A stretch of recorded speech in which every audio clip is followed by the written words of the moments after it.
seen any wrong socks yet, just for the record. Or clean socks. I haven't seen any. They exist, I have them. You haven't? I haven't seen them. I see the unisphere on them, you know. No, I haven't seen this.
He really is the tallest politician in the world right now.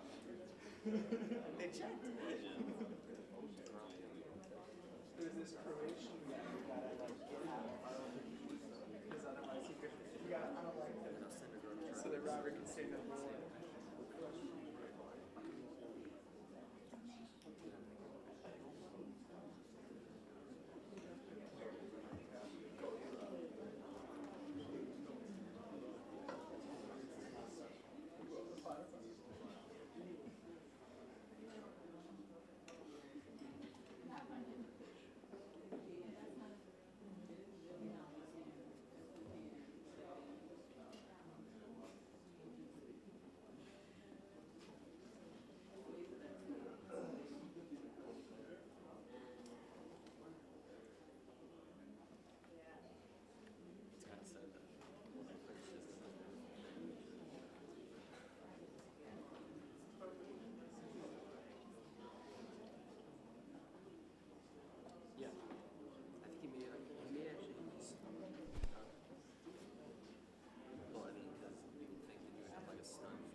I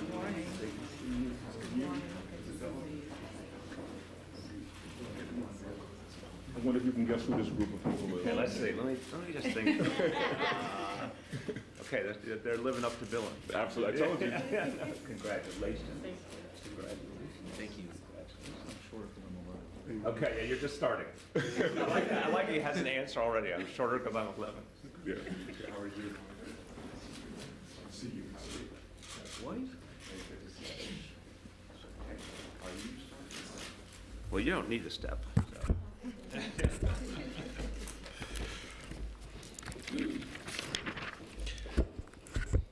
Good afternoon, everyone. Thank you for being here. Let me just start off by saying, don't wait for the tall joke just yet. But let me just say that I am standing in for one of the tallest commissioners, if not the tallest commissioner of New York City, Greg Bishop. And I've been asked to stand in for him since he's unable to make it here. And so in the tall order that I've been given is to introduce the tallest mayor so we can now recognize the tallest politician. And so I want to congratulate our council member, but also let me just say that once again, Brooklyn gets the bragging rights, right?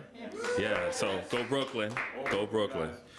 My name is Dr. Torian Easterling. I'm the Assistant Commissioner of Health at the New York City Department of Health and Mental Hygiene. Specifically, I lead the Brooklyn Health Office, doing the great work, and it is an honor and distinction of being in the above average height club.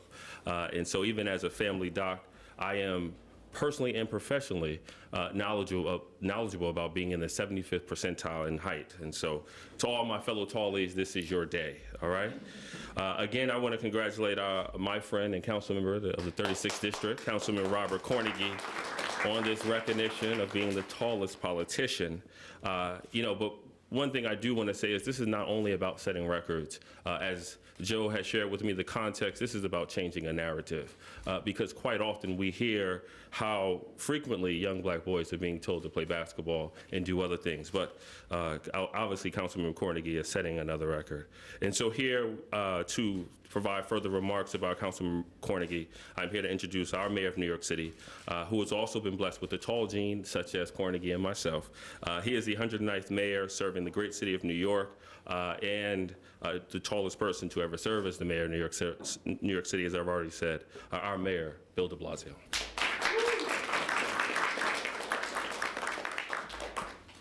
You know, on behalf of tall people everywhere, I want to say this is a great moment for our community. Yes, it's true, I'm the tallest person ever to serve as mayor, but today we're going to recognize someone even taller. And I want to say, Dr. Easterling, thank you. Thank you very much for your opening comments. And I think this is also going to mark the beginning of a new occasion every year, Tallness Awareness Day. You know, have you hugged a tall person today? Have you helped them when they bump their head on the subway? You know, we just have to think about all this and be sensitive. So, all right, just like Dr. Easterling, I'm going to ride this wave a little bit here. Today, we're here to bring honor to someone who has brought politics to new heights.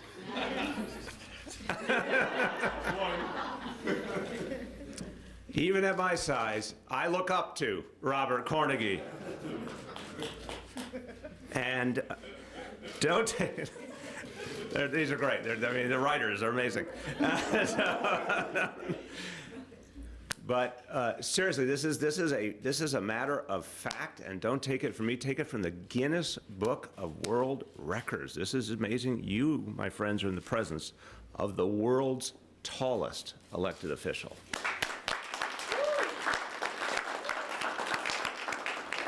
Now, to be clear, his parents get responsibility, and we thank them for the tallness. But the elected official part was him and his family, working so hard in public service. And clearly, and I remember, Robert, when you were coming up, I remember you ran for council in a very crowded field, and it was not easy, but you had done so much good in the community. People saw your earnestness, your commitment. So you wouldn't be getting this world record today if you had not done that hard work to become that elected official. So let's honor that hard work, and we appreciate it.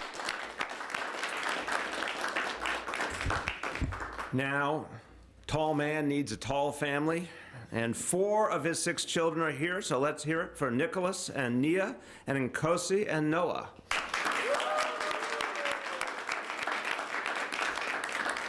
And you, sir, remind me your name. Noah. Noah said to me, coming in, he's only 11, so he's immediately claiming the fact that he is going to be much taller before this is over. So. Now, this great city of ours, there are a lot of skyscrapers in New York City, but Councilmember Robert Cornegy is the only one who serves in the City Council.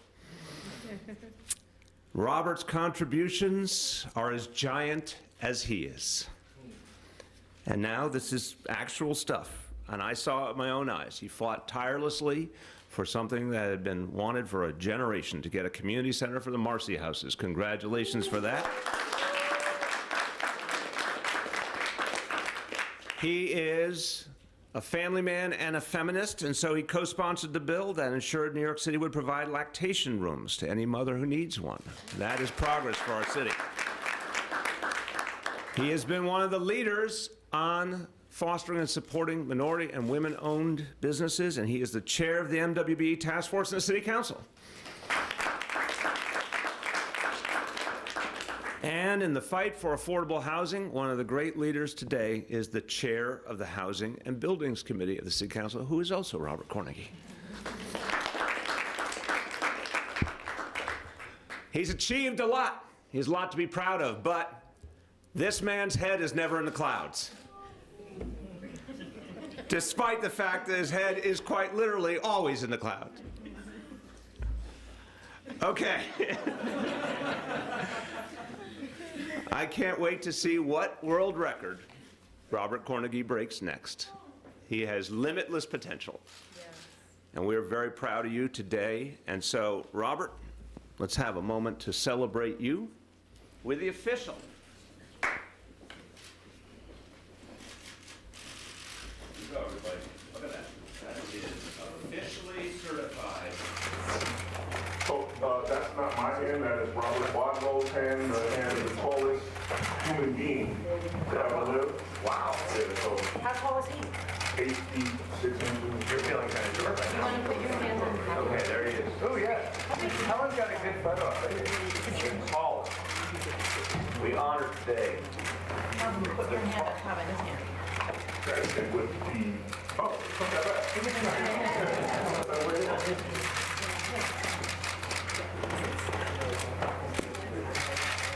Guinness World Record. I don't think I've ever been in the presence of someone who wanted to Guinness World Record before.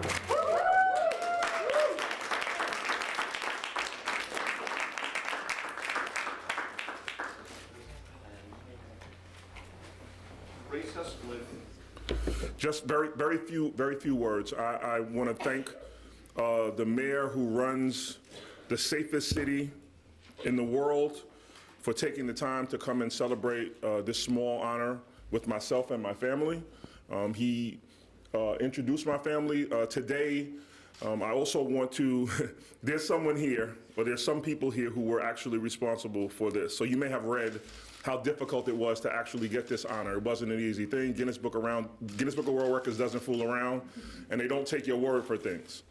So we had several measurements that had to be taken in several positions over a long period of time. I first did it with my alma mater at St. John's University. I went to see my trainer, who was the trainer eons ago when I played there, Ron Lafante, who's still there. And for whatever reason, they didn't particularly care for his measurements. So I guess they thought our relationship together meant that he may actually stretch the truth, which he did not. And so I was lost for a very long time as to what I was going to do. And then I realized we had one of the premier health institutions in my district, which is Interfaith Hospital. And I called Interfaith Hospital, and I asked the doctors if they would help me. Because prior to calling Interfaith, my next call was going to be literally to the circus. They were like, well, they have to measure circus animals some kind of way. Maybe they have the equipment there to measure you. Thank God I didn't have to do that. So I'm joined today by two of the three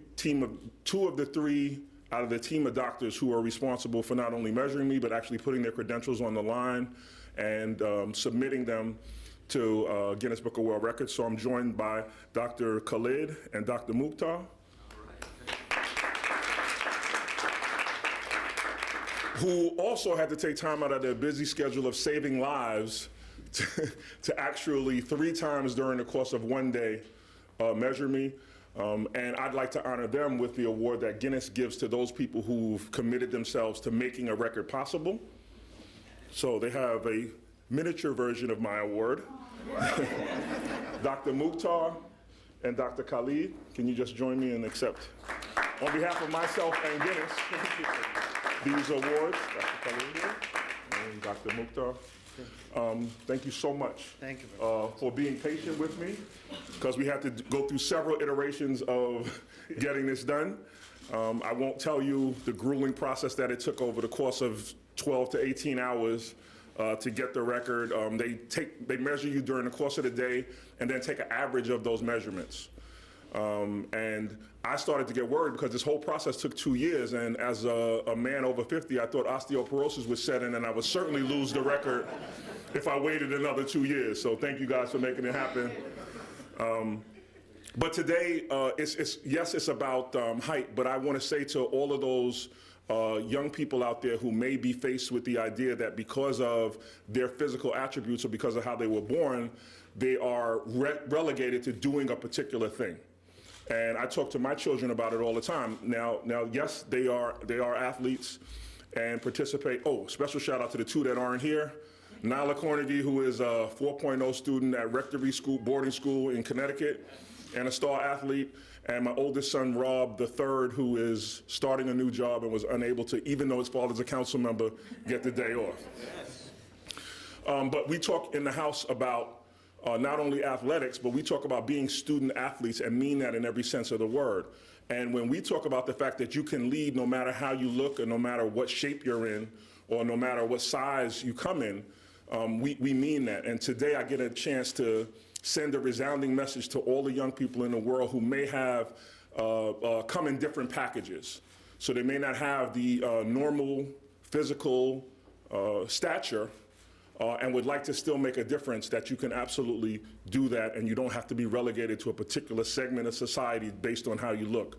And that was important to me, and I fought so hard so that I could use that platform to be able to do that. But let's be clear, my competitive nature said, when I found out that there was a possibility to do that, I wanted to bring that record back to New York, and in particular back to Brooklyn. So. So now, as this goes out, Mr. Mayor, I got to tell you, they're promoting some guy in Croatia right now who they think is a third-level legislator somewhere who's really tall. But we were the first to do this, and New York leads, as it always does, in the world. Literally. So this is an exciting day. I wish that I could spend it enjoying it, but I literally have to get back to work serving the city just like you do. So I want to thank everybody for being here. I want to thank you for the opportunity to use my physical attributes or what God gave me in this package in order to lead and make a difference in the city. Thank you. I just want to conclude. I just want to summarize what Robert said.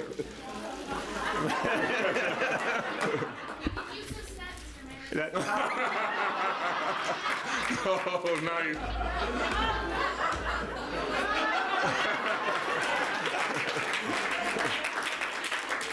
I want to announce that I have won the Guinness World Records. Upon further reflection, the Guinness people decide.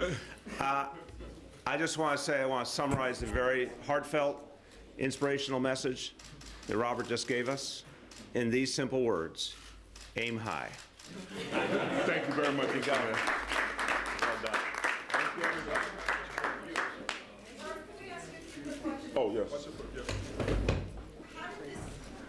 How did this all come about? Whose idea was it that? So it's funny that you asked that. I have a constituent that probably everybody that's an elected official in the city of New York is aware of, Joe Gonzalez, who is here.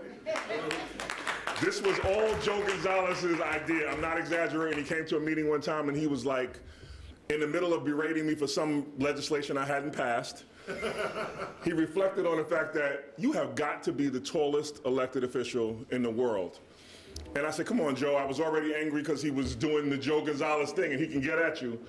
And he just kept calling. He said, Rob, we really have to, this is Brooklyn. We have to represent Brooklyn. And it's because of Joe that I was resilient enough to get it done. So I actually want to thank you, Joe Gonzalez. Thank you for that. But really, really, in all seriousness, thank you for your advocacy around all things Bed-Stuy, for sure. Thanks, Joe. Can you tell us some of the good things and some of the drawbacks with being so tall? Sure. So obviously, because of my height, I had a very short-lived life of crime. Right, so really my choices were limited as to what I wanted to do, but no, seriously, I come from a family of public servants. My dad was a pastor, which probably most people know, and we were raised with the mantra of servant leadership. So one of the good things is being, you can either be someplace or be present. Because of my height, I don't have the luxury of making a choice. They're not mutually exclusive. So anytime I am somewhere, I am present. Some of the bad things are, there aren't special accommodations made for people almost 7 feet tall. So a ride on the subway, which probably most of you enjoy in the city of New York, I don't so much. I sit anticipating whether or not when that train pulls in, I can dart for a seat because I can't stand up on most train cars. So I have to, there's a moment of anxiety as I hear the train coming as to whether or not some senior will beat me to a seat or someone who has physical disabilities, which I will certainly relinquish my seat to if I get one. But it's those kind of things. And then there's just the general interaction with people, right? There's a small window between what demonstrates power and exudes leadership and then what's intimidating. And so on a daily basis, I have to make a decision on whether or not I'm having a conversation with someone from a position of leadership and strength, or if they're intimidated. So I was taught by my dad many years ago to stand at least 2 to 3 feet away and having a conversation so that the person doesn't feel intimidated, especially in a business conversation. So there are things that you would never have to think about that you'd have to do that I ultimately have to make a decision upon in order to be effective. Now, if I don't want to be effective and be reckless, I can use whatever octave in language I'd like to, which doesn't really work if you're trying to be persuasive. Or, so I have a responsibility that I ultimately have to hand down to my children so that they can be successful in their relationships, whether that be personal or professional relationships. So it's not as easy as it might seem. And could you tell us about your clothing size, your shoe size? What are the things that you have to do to accommodate your size? Right, so a lot of people say, when they see me, wow, you look fairly decent. And that resonates with me because at 7 feet, that's really hard to do. Just so you know, the moniker in most stores that says big and tall has nothing to do with tall, it's all for big. So if you got a 40-inch inseam, you're just out of luck. So, a lot of the resources that are necessary to do the job that I do, I can't write off on my taxes because my suits are very expensive. And if you wear a 16 or 17 or 18 like my son, that's a particular challenge. And so being fashionable and showing up prepared for work can be a difficult task. And your shoes? These are 17s. Thank God I have some great shoe designers that are friends that sometimes help me out, and then I bargain hunt as much as I can. But as you can imagine, a 16 and a 17 is very difficult to come across. How did you find the socks? So that was a very difficult process, but much necessary. These socks have been very rarely used because it was the first pair that I got when the Nets came to Brooklyn, and they no longer make them. So, a stitch in time has saved 9 many times to save these socks. But these are the original intro to Brooklyn net socks. Councilman, can you just talk a little bit more about the process that you had to go through to get measured, and if the physicians can also weigh in? What about it was so difficult? Because they're very particular. So Guinness doesn't generally come out. They're trusting that you're going to film it. So we had to video every measurement and have still photos of every measurement. The doctors had to sign off. So they literally had to put their licenses on the line to illustrate that they had taken correct measurements. and they had to do that 3 times a day. So they had to stop what they were doing. When I would show up, go into a private place, I had to take one standing and one laying flat on the ground, because apparently you're taller when you lay down. I don't know. Are you? Oh, so yeah, Doc, you can tell why those measurements were and what the process was from a physician's perspective. So You might want to join me. Can you say your first and last name spelled for us again? Sure. My first name is Mazin. I know it's a weird name for you guys, so it's M-A-Z-I-N. My last name is Khalid. So the measurement included doing the measurement 3 times. It has to be standing and lying down. Now, it's very specific in the sense that the shoulder blades have to be touching the wall, the heels have to be touching the wall. That's why we needed a team of 3. Somebody have to be standing actually on a short pedestal to be able to reach the councilman's head. And then the others have to check the integrity of the measurements. We have to make sure that everything is done up to par. Now, when you're lying down, generally speaking, you are a little bit longer. I would say you have more height, because the pressure on the spaces between the bones in your back, the vertebra, is less. So when you're lying down, you have few more centimeter, point of a centimeter to a centimeter in your height, and it varies through the day as well, because as the day goes, more pressure from the gravity and so forth. So it has to be done 3 different times in a day, as the councilman said. It's very particular. All of us have to double check, then we have to write an official letter certifying that those are the accurate measurements. They're videotaped, they were photographed, and everything was well documented. So you mentioned someone in Croatia who's gunning for the title. There's a mayor in Ohio who claims he's 7 feet. Do you have a I strategy? happen to know Brad Sellers personally, and he's not 7 feet. You can have him come here. Me and Brad can do that very easily. But Strategy to keep this title with you in Brooklyn? I will do anything necessary to make sure that this title remains in Brooklyn. So, you can meet me halfway between here and Ohio if you want to, Brad. In all seriousness, this is all in good fun, but the reality is the platform, I hope, no matter who has it, will be used to let young people know that there are opportunities no matter how you look. So if it's Brad, who I know is who's a great person, and has a great heart, I'm sure that he would continue that narrative as well. So, listen, I'm very competitive. I think it belongs here. We are, the biggest city in the world. I represent part of the biggest borough in the world, so it should be here. So, short of elevator shoes or anything like that, I'm going to do whatever's necessary to keep it. But I got to be honest with you. During those measurements, this is an average of measurements. So I think the first measurement was 6'11 and a half. I'm like, oh man, I got this, no problem. And then as the measurements went on, we got to an average of 6'10. So I'm actually 6'11 and a half, depending on whether I've had my coffee, depending on what time of day it is. So the average was 6'10. So I would weigh that against anybody who's submitting, because that was the average. So there is a reality that, during the course of the day. So I think my first measurement was 6'11 3/4, actually. Do you know how long you were when you were born? You don't say tall, like babies are long. No, so actually, I was one of those kids who was tall, but had a growth spurt between junior high school and high school. I think I grew like 8 inches. So, I always tell the story. My mom was a very frugal and a great fiscal steward for our house. And back then, you young people don't know anything about layaway. We had layaways back then. So my mother we'd always be fresh when we went to school, because my mother would put things on layaway 3 seasons ahead of time at the right size that she would estimate that you'd be 3 seasons later. And, she was pretty horrified when she opened the packaging, for the first week of school. And there was no way I was getting in that stuff.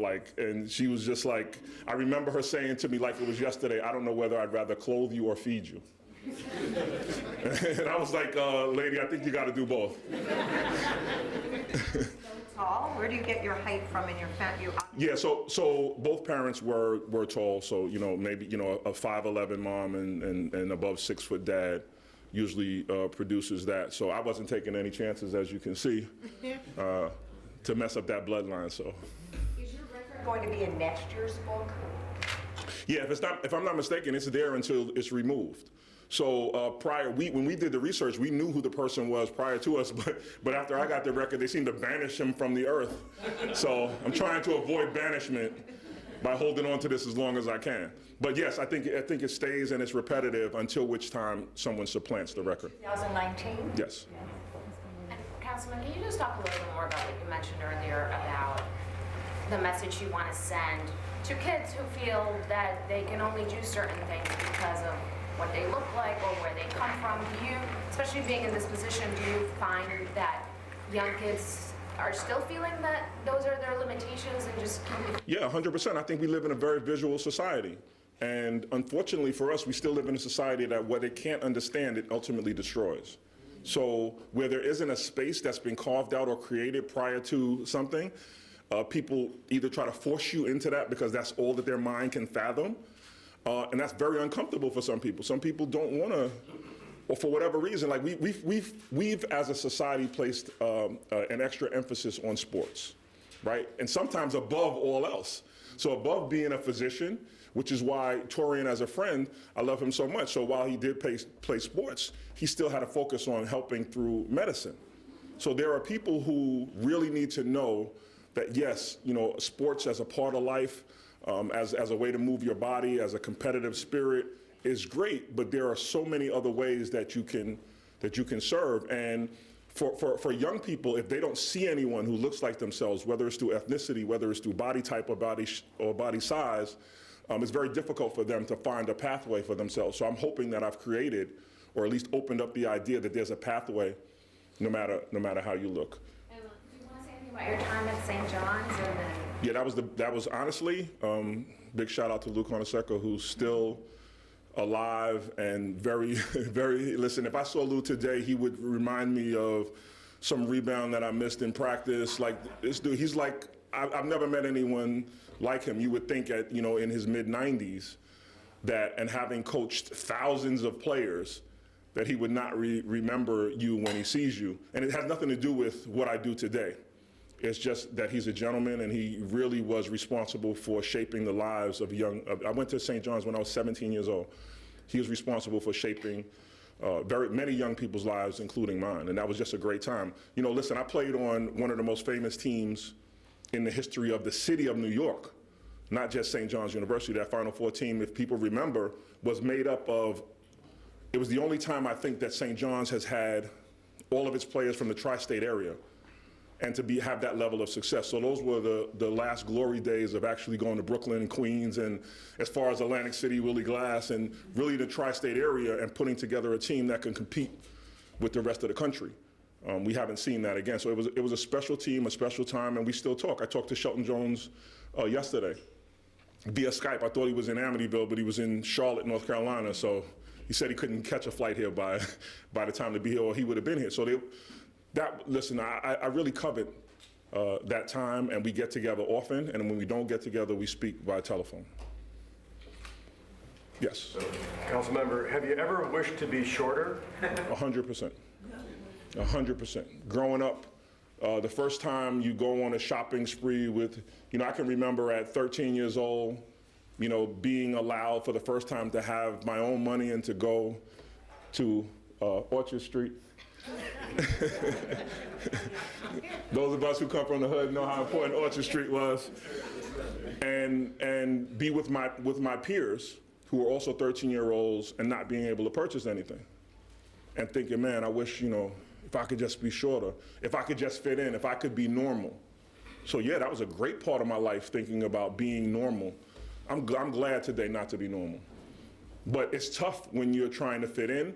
If you're in elementary school, junior high school, you don't want to be singled out. You want to be a part of the crowd, and that's very difficult to do if you're above average tall, if you're above average weight, if you have any things that are not consistent with what society has dictated that are 11, 12, or 13, or that peer group, because that changes every year, right?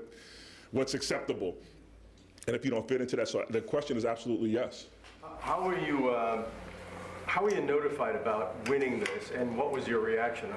Was it a phone call? Was it a? No. So when you apply, there's an intranet site that you then begin to communicate with the officials at Guinness Book. So if you have any questions, you submit your measurements, and through that internal mechanism, I was given the information that I may have achieved. You know, they kind of bait out.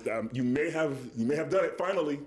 and then I had to reach out, and then they confirmed it, and then said that they would ultimately summarily be sending out the supporting documentation. And then as soon as I got that, in my anxiety, I immediately Googled myself and was already in the Guinness Book of World Records. So way before you actually get almost immediately upon the designation, they submitted. So at least electronically, so I don't know how long it takes for the actual physical book, but electronically, if you went today, I'm already, for as long as that lasts, the Guinness Book of World Records holder.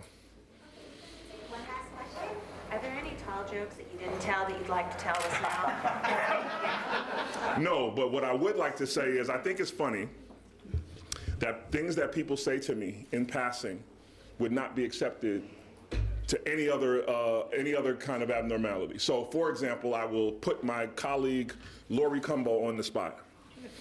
One day we had a jeans and something day at the council.